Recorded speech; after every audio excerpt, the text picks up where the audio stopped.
মিনার রান্নাঘর। আজকে কি রেসিপি আছে দেখতে থাকুন। আজকে রেসিপি আছে পার্শে মাছ এনেছিলাম, সেটা দিয়ে বেগুন আলু দিয়ে একটা রেসিপি বানাবো। দেখতে থাকুন, প্রথম থেকে লাস্ট পর্যন্ত দেখতে থাকুন। ঘরোয়া রান্না, নতুন কিছু না। লবণ হলুদ মাখিয়ে নেব।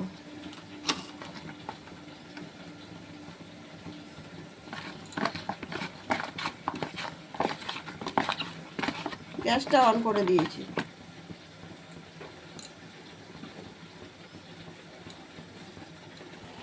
তেল দিয়ে দিচ্ছি।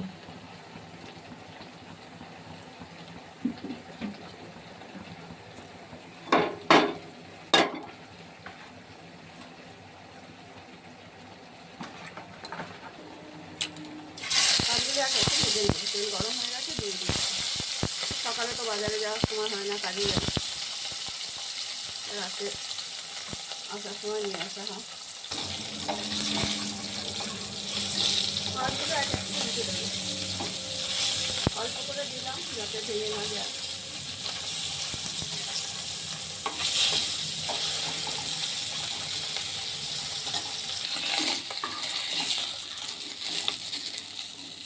মাছগুলো ভাজা হয়ে গেছে, পরে যেগুলো ছিল দিয়ে দিয়েছিলাম, তুলে নিলাম।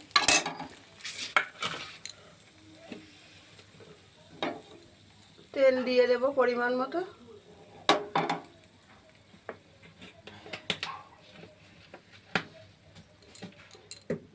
জিরে দিয়ে দিলাম।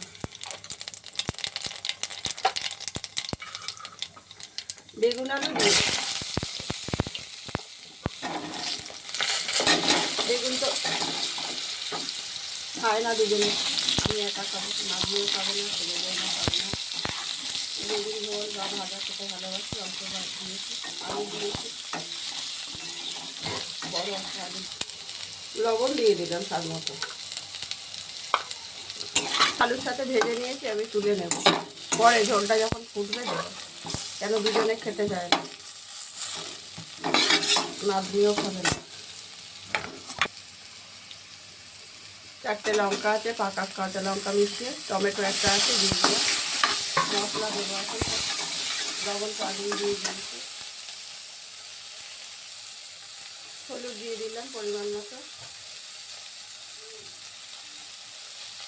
জিরের গুঁড়ো দিয়ে দিলাম 1 চামচ, ছোটো চামচে। ধনের গুঁড়ো দিলাম,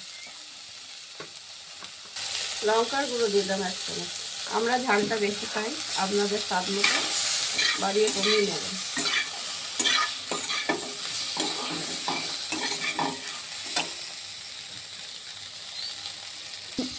কাশ্মীরি লঙ্কার গুঁড়ো 1 চামচ দিয়ে দিলাম। মশলাটা ভাজা ভাজা হয়ে গেছে, অল্প জল দিচ্ছি। বেগুন ভাজাটা তুলে রেখেছিলাম, দিয়ে দিলাম, এখন জল দিয়ে দেবো।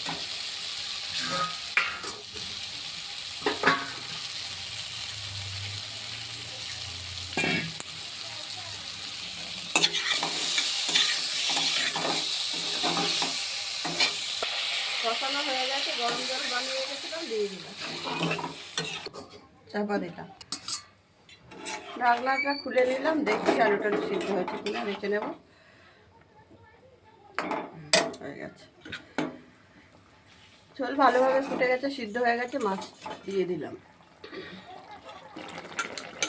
রান্নাটা হয়ে গেছে, ধনে পাতাগুলো দিয়ে দেবো।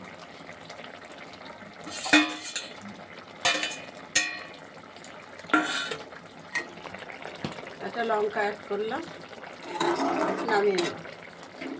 রান্নাটা হয়ে গেছে, পর্বটা এখানেই শেষ করলাম। আপনারা এরকম বানিয়ে খাবেন, ভালো লাগবে। আর ভালো লাগলে একটা লাইক, শেয়ার, কমেন্ট করবেন, একটা সাবস্ক্রাইব করে দেবেন। যারা ইউটিউব থেকে দেখছেন একটা সাবস্ক্রাইব করে দেবেন। সবাই ভালো থাকবেন, দেখা হচ্ছে আগামী পর্বে।